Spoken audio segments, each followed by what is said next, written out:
Hey guys, it's Leo K. Thank you so much for submitting all the questions that you did. I'm just gonna make this quick video now, and yeah, it was really fun to answer these and to talk about them. So I've got them all written out here. First question is by Joey Fogy. Do you feel guilty at all for that poor assassin you slammed against the wall as Edward Kenway? Not very much, but, it was pretty brutal, so yeah, I do feel kinda bad about it. I think I'm partially obligated to by sheer virtue of how much raw destruction that was. This next set is by LRCC Ghost, or Rambo John. Are you really comfortable with people asking you anything? Generally speaking, yes, I'm comfortable with people asking just about any question. Whether I will actually want to answer it or not is a separate thing. I trust that most of the questions asked won't have awful or embarrassing answers, so for the sake of pragmatism, yeah, I'm really comfortable with people asking me anything. Have you ever compared yourself to someone else? I compare myself to other people all the time, though I've done my best to detach self-judgment or self-punishment from the equation. I'll do my best not to feel negative about myself during comparison. It's purely a source of information, a knowledge point of where I can go next, which handhold on this big mountain of success I need to jump to and grab after this one. There's always someone better than me, and I'm always seeking to understand what makes them as great as they are, and to try to reach that level of quality myself. Equipment is largely the bottleneck right now. The big difference between me and a lot of better YouTubers is hardware before it's anything else, like skill or time spent recording. I don't have the ability to upload choreographed vids in 60 FPS because I don't have a strong PC. I'm working on fixing that. Do you actually think you have an ugly mug? Nah, you still remember the one time I said that. It's funny. I think as far as guys go, I'm pretty average to high average. Some days I can look really good. Like I'll look in the mirror and be like, damn, this guy looks cool, we should hang out. Some days I look straight up awful. But yeah, I don't know. I would say average to high average. I'm not like good looking or anything, but I'm alright, and I don't need much more than that to be happy. How many times have you asked Pi to try making choreographed stealth vids, and when did you stop? Like maybe once or twice, maybe 3 times. I stopped when I accepted that this just isn't something she cares about. I don't even think she watches most of my videos because it's just not her thing. It's not something that really resonates with her. At a certain point I stopped asking her to do that and only shared the ones I was most proud of. Would you be okay with playing as your own character in an AC game? No, I wouldn't be okay with that. I don't enjoy games in which you create your own character. To me, character is the heart of a story and what drives a good tale. Usually games that have you make your own character are much weaker in terms of that character-driven narrative than any other game out there, even if they do have amazing worlds and decent atmosphere. The most crucial part of the narrative, the character, the protagonist, almost always feels shallow, hollow, or half-baked.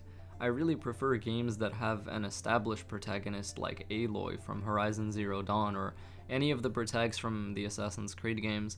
Whether we're in Anonymous or not doesn't have anything to do with it. I just consider games with character creation to have extremely weak and poor stories, so I don't want that anywhere near my Assassin's Creed.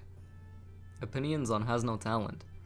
Todd is an amazing guy, and he's very skilled both at playing games and making video content on them. I first found out about him because he was the first person I noticed posting his Dishonored 2 montage on the Dishonored subreddit.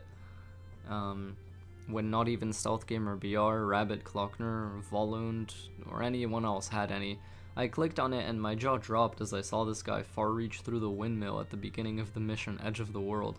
I think he's a really cool guy. He wouldn't be cool with me revealing all of his secrets, but, I like him a lot, he's awesome.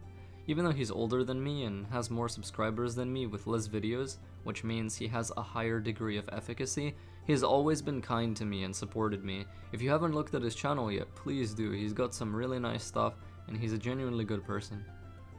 How do you feel about the term notification man? I don't feel anything in particular about the actual term, but its effect is pretty useful. It lets me know exactly when a video is up for the public, more or less. Pretty handy for when I want to watch my own vid on the actual YouTube player to make sure it's all fine without having to constantly spam refresh on my channel. I like it, thanks for doing that. Lara Croft or Chloe Fraser forever? Reboot Lara Croft forever, no contest. Chloe Fraser is nice and cool, but Lara Croft is much nicer and much cooler. Is Evie Fry really the sexiest monster ever? I would say she's certainly one of them. Elise de la Serre is another, along with 2 girls that I know in real life. Where is the highlight video? Depending on which one you're talking about, it's probably already up, and if it's not, I'm still working on it, and I've likely been busy because of work and streaming for the marathon. How long does it take you to edit highlight vids?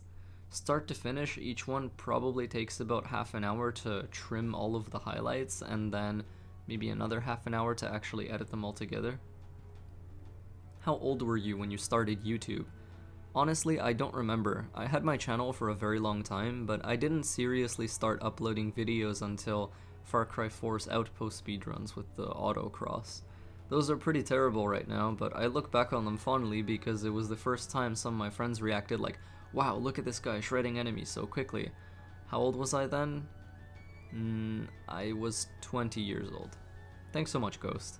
Let's move on to Roxas Reaper's questions. Congrats on 500, dude. Here's to many more. Thank you, Roxas. I hope we get more. That would be nice. 1. How did you get started on YouTube? My genuine start, I feel, was uploading Far Cry 4 Outpost Master videos where I very quickly stealth killed every enemy in every outpost in the game and some fortresses using the autocross. After that, I accidentally did a non-lethal target-only vid on the September massacres in Unity, and it got a stupid amount of views. I decided to do more Unity content even though I hate the game, because viewers seem to love watching it. I made non-lethal target-only vids of every single assassination in the game, and the rest is history. What's an unpopular opinion you have regarding the Assassin's Creed franchise? AC1 is still the absolute best game in the entire franchise, and it's never been surpassed in terms of design philosophy, nor in how well it understood itself. AC1 barely even got one sequel, AC2 got like 7 billion. AC1 was something truly unique and special, and it was never truly followed up on, never truly understood or run with. What a fucking waste. You down to fuck? You know, I'm not so sure about that, but hey, if you're a pretty redhead, everything is permitted, right? Do you prefer characters with 2 hidden blades or 1? I prefer characters with 1 hidden blade. Do you wear hoodies in real life so you can secretly feel like an assassin? I absolutely do. I have 2 coats and cloaks, cloaks, that I commissioned a guy on Etsy named Roland Mode to craft for me. They're really my signature garment in real life, and I always wear one when I'm going to be introducing myself to someone who's never met me before. I want to be making the correct impression, and if they don't appreciate a dude wearing a pure black hooded rogue cloak, they can fuck right off and they're no friends of mine. Thanks, Roxas. Now, Silod 3's questions, or Vincent. Congratulations on the 500 subscriber count, thank you. I definitely hope to catch up to you one of these days. I hope so too, keep making stuff. How's writing for your fiction going? I haven't actually done too much of that in quite a while. The marathon has eaten all of my time because I also have work outside of this, and Origins is going to do that as well, but hopefully I eventually get back to writing Ara's journey after I'm done with Origins. These stories are very important to me, and I've invested too much time, effort, and soul into them for me to never get them published in some way, shape, or form. When's the right time to show more of that stuff? When it's ready for publication, or in the months running up to that moment. I'll likely post some excerpts, maybe a trailer if I can get someone to help me make one with the degree of quality I want. I believe in a previous AC Origins video you said you went to Fan Expo. If yes, what was some of your highlights from the event? That's correct, I did go to Fan Expo. Truth be told, the only thing I got to do there was go straight to the AC Origins demo, and the line was already closed because the show was almost over. When the dudes there saw how excited I was and the hooded coat I was wearing, they were like, let this guy play. I got very lucky, and that's pretty much it. What do you do nowadays besides YouTube and such? I work at a burrito place, I very occasionally write more of my stories, and I scroll through Tumblr looking for sexy things to reblog. Thanks, Vince. These next questions are by White Wolf Whispers. Oh, actually, I think they've just got one. 1. What was your hardest AC Stealth Reaper mission to perfect? It's the one that's running in the background right now, without a doubt, the Fall of Robespierre. I had to restart this mission around 200 times. It was fucking ridiculous, and I was ready to give up on it the first 100 times I failed. After that point, everything sort of went quiet and silent in my head, and I just relaxed into this calm nihilism. There was no way I was gonna get it, but it'd become enjoyable just to go through the motions and appreciate the flow before it broke down. After doing this for another 100 times, it accidentally clicked and I got it. I was pretty happy about that. These questions are by Origami Unicorn. Besides, of course, the great Leo K, what are some other AC channels you enjoy? Okay, so there are a few. Masonic is amazing. He basically does what I do for Assassin's Creed, but quite a bit better and smoother. He can also record in 60 FPS and I can't, so go watch his stuff. In the Varaya is also quite skilled and makes very smooth and impressive videos of Assassin's Creed. He's well known for his fort infiltrations of AC3, but he's done all kinds of stuff. I love Hamps19. His 3 music videos on Assassin's Creed, Beautiful Lies, War, and Warrior Concerto, are haunting and beautiful. They chill my soul every time I see them. They weave together the cyberpunky vibes of present day with the ancient eras of the past, both in their song choices and in the visuals on screen. They tell the stories of AC1 to Revelations. They're not just pretty for the sake of it. You can actually revisit these games' narratives and experience the struggles and pain of Altair, Ezio, and Desmond again. I love those videos so much. Ian Exo4 is the guy that got me into Assassin's Creed as much as I am, believe it or not. Back in 2007, I played AC1 and I liked it well enough, but that was it. It wasn't until sometime later that I saw Ian's video, The Bleeding Effect, Expert Gameplay in Assassin's Creed, that my mind blew apart. This one also tells a story only tied to AC1, which after a few more playthroughs became my favorite video game of all time. It's about Desmond having a dream at night and syncing with Altair due to the bleeding effect, and the video itself shows off some insane gameplay that basically lifted my awareness of what is possible in these games. Nothing is true, everything is permitted were badass cryptic words to me before I watched this vid, but after I watched it they felt like reality. Anything really was possible, and the Eagle Strike takes my breath away every time. Without it, maybe I wouldn't be here right now. Stealth Gamer VR has one video on Unity called Rise of the Assassin, Realistic Parkour. I love that one a lot, check it out. I like JLG's channel as well for gentle, relaxing commentary. She plays through various missions in Unity. Sometimes I run her videos in the background and just listen to them because I enjoy the way her voice mixes with the game audio and stuff. So those are really my big ones. There might be more, but these are the ones that come to mind immediately. 2. Despite the close-knit community on this smaller channel, would you like to grow considerably larger than you are currently? The way to advance or progress at YouTube is to constantly be growing and constantly be getting new subscribers. That's really like the game or the metagame of the YouTube. You know, if YouTube were a game, that's how you score, right? But you're very right, I appreciate what I have, and as long as the people who watch me now are happy with what I do, I would even be happy with not gaining a single subscriber more if, if that's what it took to keep that going. The people I have right now aren't just viewers to me. A good number of them who take the time to engage with me are my friends. I know their names and stuff about them and everything, and I don't think a lot of creators can say the same. I would like to grow, sure, but I would like to make videos that I enjoy much more than that, and if I grow, that's just a nice bonus and a side effect that tells me people enjoy what I do.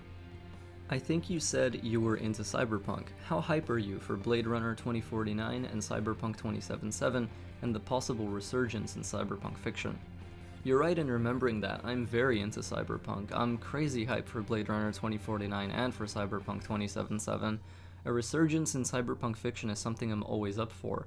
Just this year, I finished reading both Neuromancer and Snow Crash for the first time, believe it or not, and part of the reason why I love Assassin's Creed as much as I do is because its present-day narrative layer is quite cyberpunk in itself, if not in its technologies, though even that can be argued for, than in its political messages and its morals of anti-authoritarianism, anti-capitalism, etc.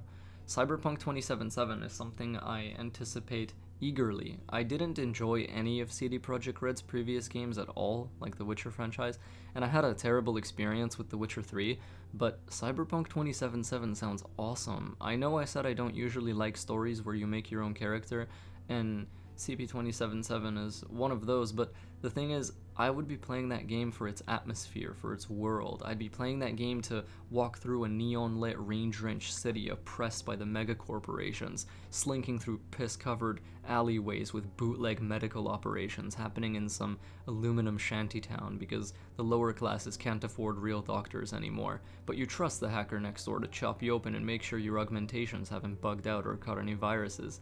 The atmosphere and the world is the attraction for me in that game, and indeed in the cyberpunk genre, and me being able to make a character of my own to walk through it with it is an addition to that. Will it have as good of a story as it would have if the character were predefined? Well, no way in hell, obviously, but that's fine by me. 5 of my novels, all set in the same city, are cyberpunk. I'm excited to eventually publish them, and I hope others will be too. 77 and the possible resurgence in cyberpunk fiction. Yeah, it's something I'm very hyped for, as well as Blade Runner, of course. Familiar Dan. Hey Dan, congrats on the 500, thank you. What kind of developer decision would cause you to stop purchasing AC games? If they remove present day or the Isu element of the narrative entirely, I would probably start buying these games secondhand only. I would not want to support Ubisoft making such a shitty decision, but I'd still take stealth footage from them to make vids from, because I'm a thief and you don't go to war with a rogue unless you want a terrible headache. If you could bring one game to your 2008 self to blow his mind, what would it be? Dishonored 1 on PC at 60 FPS with a certain sweet effects shader injected that makes everything gloomier and even more oppressive atmospherically. My god, that still blows my mind to this day. What non-stealth game genre do you have the most interest in? Metroidvanias, without a doubt and without equal. Strider 2014, Dust and Elysian Tale, Guacamelee, Metroid Fusion, Metroid Prime 3, and most recently SteamWorld Dig and SteamWorld Dig 2. This is my second favorite genre after stealth games, and fighting games and racing games are sort of tied for my third. I also really like RTS. You get to take the best parts of 2 games and mash them together. Go!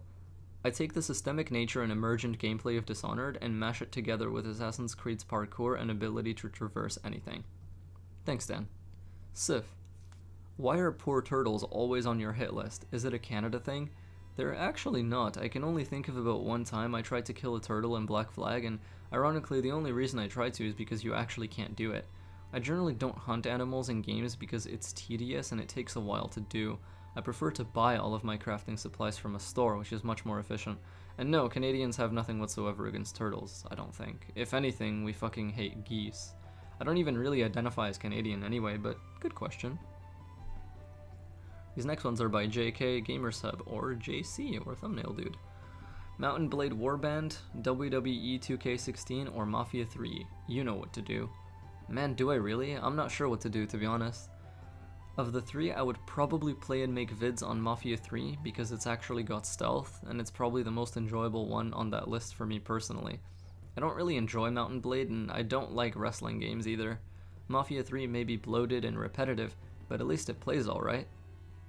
2. Fuck Kill Mary, Klockner, Ashraf, Maurice. This is an extremely difficult question, and they're all awesome people. Klockner is goddamn unkillable. If I killed Ashraf, there'd never be a good AC game ever again. Maurice is a valuable member of my community, so I can't do any of those. I've got zero interest in screwing any of them. I'd be down to be real good friends with all 3 of these people though. That would be really fun. And yeah, ditto for marrying them. Favorite person sub to you, apart from Pi, that's cheating. I have no idea, man. I appreciate most if not all people that are subscribed to me. I shouldn't really pick favorites because that can lead to negative emotions in the people that weren't chosen, but I've got a feeling that the people who are super appreciated above and beyond the rest probably know who they are. Congrats on 500 subs, can't wait for 1k when facecam becomes a thing. Thanks so much, man. I hope we even get there at some point, that would be freaking nuts. Facecam itself, I reckon, will be more of a novelty and a gimmick than something I keep on all the time. I know a lot of people who think it's actually kind of annoying for gamers and streamers to have it up during all of their gameplay, but I mean, I'm down to see how it goes. So yeah, thanks for the questions. These are by Mariana. What quality in Altair do you relate the most to? Oh, okay. So, this is extremely difficult to isolate. It's probably not just one thing, but a more general sense of his entire character, kind of.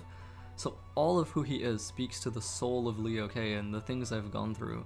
What he is to the people around him, I have been to the people around me, many times, and that will probably continue until the day I die.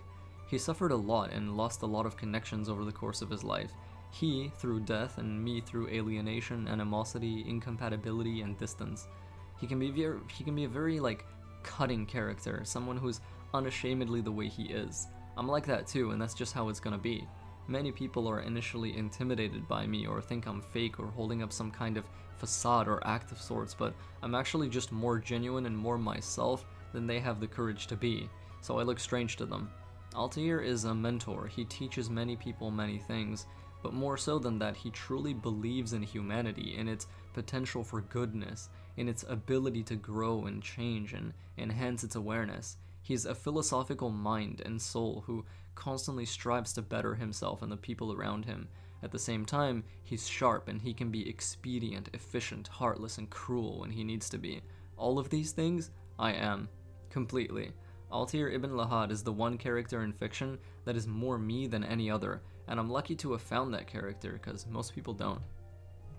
What is your most controversial opinion about Assassin's Creed?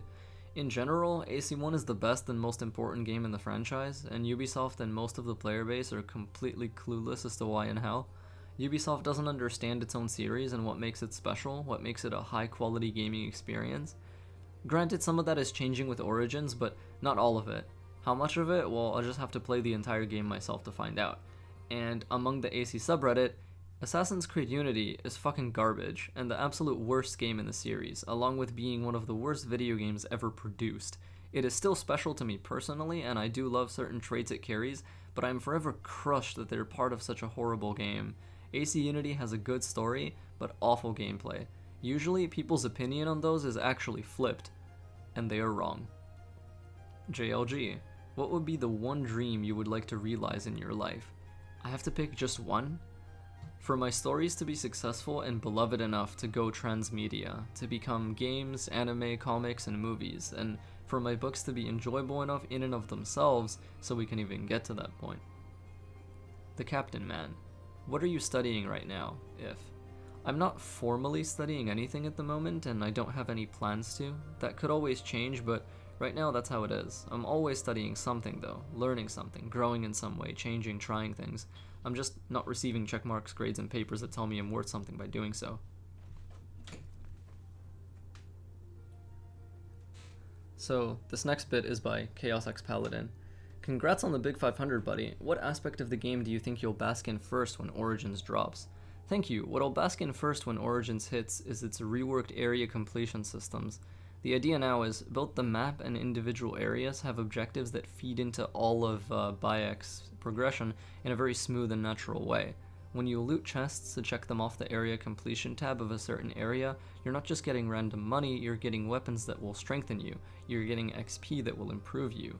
You're getting, experience playing with the stealth, combat, and parkour mechanics and getting used to the game. And since there are no more full sync requirements, you can truly play in a manner of your choosing, and you're genuinely rewarded for excelling at your playstyle of choice. You want to be a full rogue, want to be a mage rogue hybrid, or a warrior mage hybrid, a full out berserker, an enduring tank? Be a dirty pragmatist, excelling at basically everything, but not truly brilliant in any category? Well, you can do that, and it actually matters now, so that's something I look forward to. More emotionally, I will bask in the first time I bury my hidden blade in an unaware guard's neck. I look forward to that moment. I ache for it. I want to feel what it's like. I want to look at the world around me and feel the impact of that moment, knowing that this is the first kill the founder of the Assassin Brotherhood made with the hidden blade, and that's the Assassin signature armament. I want to feel the immense resonance in my soul at the significance of that so much. These next ones are by Scottish Duck or McStab. Boxers or briefs? Boxers. Katarina or Christina? A very tough choice. For Ezio, Christina. She genuinely loved Ezio and treated him a lot better, or tried to. Katarina's sexy times with Ezio were mostly purely political, and in the Ezio novels it's noted that he feels pretty bad about that. Now as to who I would pick personally, Katarina. She's a redhead and brutal and fiery and aggressive. I love her. Lucy or Elise? This is even harder. Lucy Stillman was my fave AC waifu for a super long time, but Lucy and Elise are both Templar girls, and they're both someone an assassin protagonist has pretty strong feelings for and is forced to see die. Sucks. I can't choose between them, so I have to declare this a tie. Hook blade, rope launcher, or Connor's detachable blade? Hook blade. It has the most gameplay attached and actually has some lore associated with it, however minimal. It's a unique tool of the Ottoman assassins, and it's noted that they grew up using these. Rope launcher has no lore associated with it, and it has basically no gameplay or hidden tricks involved. All you can do is rope launch up buildings or rope launch across gaps. It doesn't consume steam charges or anything, so there's no resource management. It doesn't make noise, so there's no trade-off or decision making between low-profile parkour, where you silently climb a building to avoid attracting blighters, or high-profile parkour, where a loud puff of steam and ratcheting sound from the launcher attracts attention. Nothing like that. You can't use it in combat, you can't pull corpses with it out of sight for stealth. And speaking of stealth, you can't use it to drag people off of rooftops, you can't use it to extend the range of your ledge assassinate vertically. These are all gameplay possibilities that the rope launcher could have had attached to it, but it didn't, because it was a lazy band-aid solution to overly wide straights that I'd wager was put in pretty damn late in development. Connor's detachable blade has even less lore and gameplay attached. It's just a secondary weapon that he uses like a dagger with his hidden blade equipped. So yeah, that's my tier list. Hook blade on top, rope launcher second place, Connor's dagger last. 5. Connor's tomahawk, Edward's sabers, or Evelyn's whip. Connor's tomahawk slaughters every single weapon in the entire franchise except for the hidden blade itself in terms of coolest weapon for me. The attack speed of this tiny axe is fucking brutal, its animations are savage as hell, and it's basically the best weapon in the entire game in every conceivable way. The tomahawk is what made Connor's animations in combat so amazing for me. Favorite side character from an AC game? Malik Al-Saif from AC1. Most brutal or favorite kill animation in the series? Most brutal kill animation? Okay, so in Revelations, if Ezio has a longsword equipped, one of the kill animations involves him stabbing it straight through the enemy's head, then grabbing the handle and rip-twisting the blade so the enemy's neck is snapped. It's so disgusting and awful that I have a full body reaction to how horrible it is whenever I see it. Favorite kill animation? In AC1, Altair just dodging an enemy strike entirely and stabbing them in the back with his hidden blade, then coldly tossing them to the ground in the same motion. 8. Worst person, Abbas or Abbas? Abbas. I can think of no character in all of AC that is as much of an asshole as this guy. God, I hate him so much. Like, he basically has no redeeming qualities. None. There may be reasons and explanations behind why he is the way he is, certainly, but not a single one of those reasons or explanations holds water when compared to the sheer, raw amounts of stupidity he exhibits, along with the destruction and corruption of literally everything Altair built with so much blood and sacrifice. I hate Abbas due in part to how much I resonate with Altair and how much Altair is my most relatable character, with Corvo Attano lagging behind only barely. Where is Charles Lee? Bleeding out in a tavern, speaking his last thoughts. This next set of questions is by Has No Talent, and the first one is, what personality traits would you say you value most? Honesty and being genuine, both toward me and toward themselves. This really comes down to being able to see through people's bullshit. Society is a very surface thing. People love to be very surface, and they're terrified of being honest and genuine. They're terrified of being honest and genuine because to do so entails immense responsibility. And what I mean by that is, if you hurt someone due to your honesty, you now have an implicit obligation and responsibility to heal them again and understand what it was you said or did and work together with them to move forward. But that's a lot of work, right? And most people are very lazy and extreme cowards. What's even worse than being dishonest toward me is being dishonest toward yourself, because a person who can't confront themselves and lies to themselves can never grow, evolve, never progress. They will stay as they are.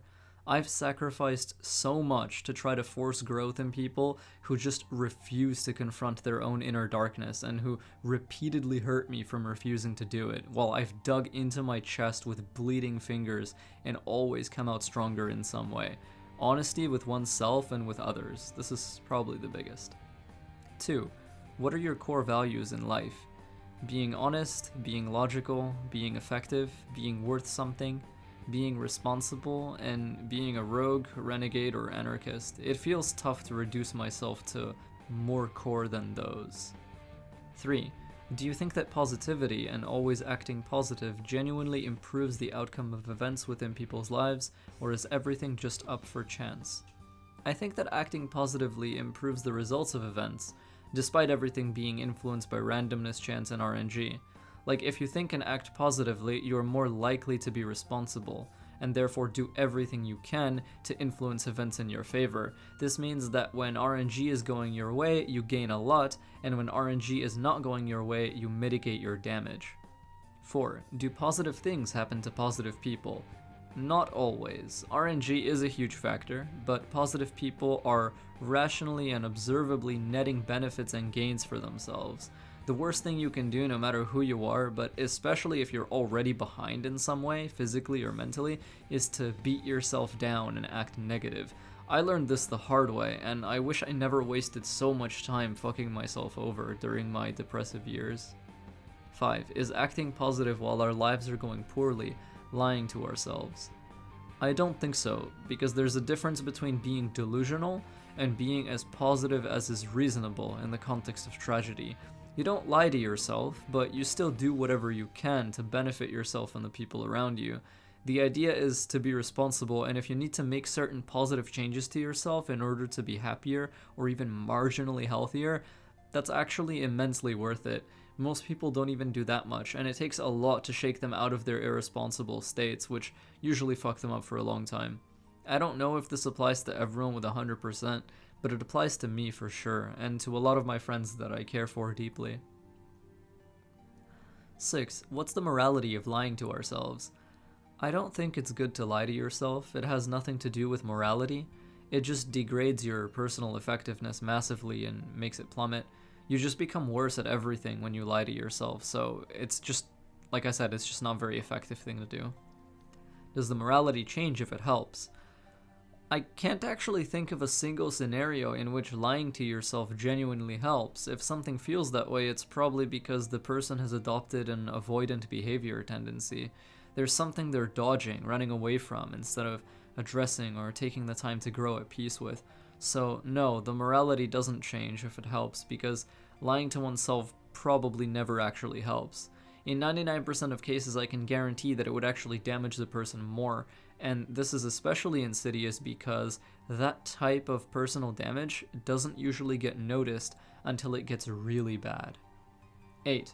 What's the highest pitch you can scream, "Don't take my purse"? Example, please. I'm very sorry, everyone. Don't take my purse! I think that's the best I can do. Thanks, Todd. You're awesome. So next set of questions is by Treviso. A bit late, but here I am, he says. Not a problem, Trevi. It's not when you arrive that counts, but rather that you do at all. 1. If you were an animal, which would you like to be? An eagle or a lion? 2.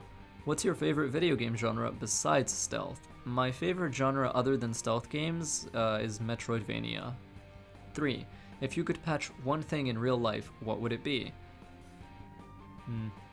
Okay, so I would patch out basic survival costing money. Players should be able to have their character retain a baseline ability to stay alive, but earning money is what you need to achieve secondary objectives, like running a sick YouTube channel, publishing a novel, or going out with your mates. This allows every player to actually play the game, but those who want to be truly competitive still have to put in effort to learn and develop tactics. This next set is by Krishna Kumar. Leo K, I am Krishna Kumar. Hello, Krishna. You do know Ankur, right? I do. I hope I pronounced both of your names right. He's actually my elder brother. Very cool. I didn't know that. What is your favorite game? My favorite game is Assassin's Creed 1. Which animal do you like? I like eagles, monkeys, and cats. Would you like to keep that animal as a pet? I mean, sure. I already have a pet cat as well. So I think that was basically it. Thank you everyone for all of your questions. If I missed anyone, please let me know, and I'll make a follow-up vid to this at some point. I'll have some cool stuff coming up in the next few weeks, and then when Origins hits, we're going to all have an absolute blast. I'm also building a PC finally, still grabbing all the parts I need, and I'm very excited for that. So yeah, stay sneaky, and thank you all so much for the support. It means a lot to me.